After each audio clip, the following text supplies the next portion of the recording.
Hey guys, working on a Sonoma and a Chevy S-10.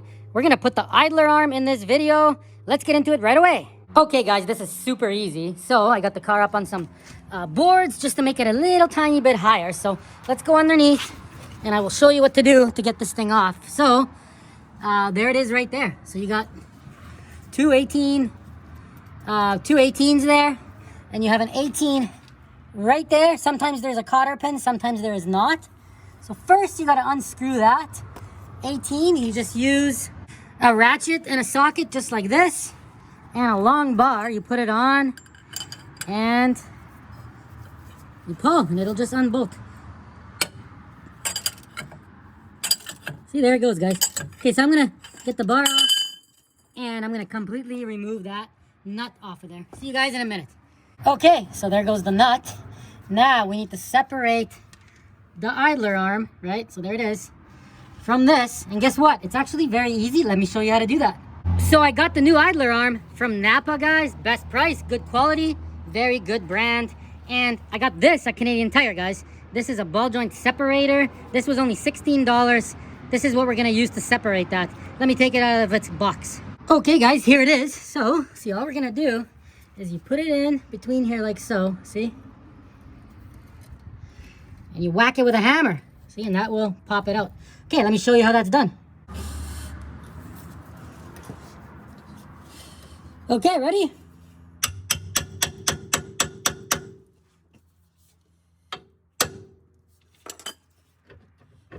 There it goes, guys. That's easy. Okay, that is separated.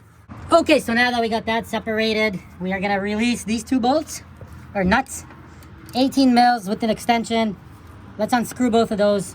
See you guys in a minute. Okay guys, so I went to unbolt this and I noticed that the whole thing was spinning. So then I noticed on the inside of the frame here, check it out. See, there's holes and you can grab them right there, see? So you put, see, there's one there. So you're gonna need an extension, and I believe it's an 18 mil. I'll let you know in a sec.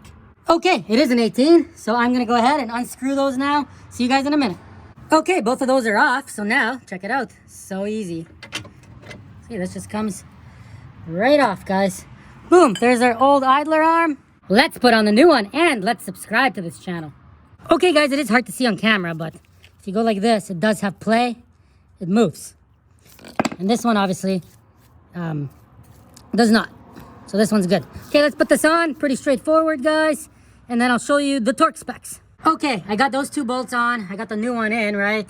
As you can see. So now, sometimes what can happen is when you go to tighten this bolt, the whole thing will spin on you. So you can do two things. One, you grab a hammer. See, and look, you can hammer this in a little bit over here like this. See, that should do it because then it kind of locks in this thing. Another thing you can do is you can get a little scissor jack.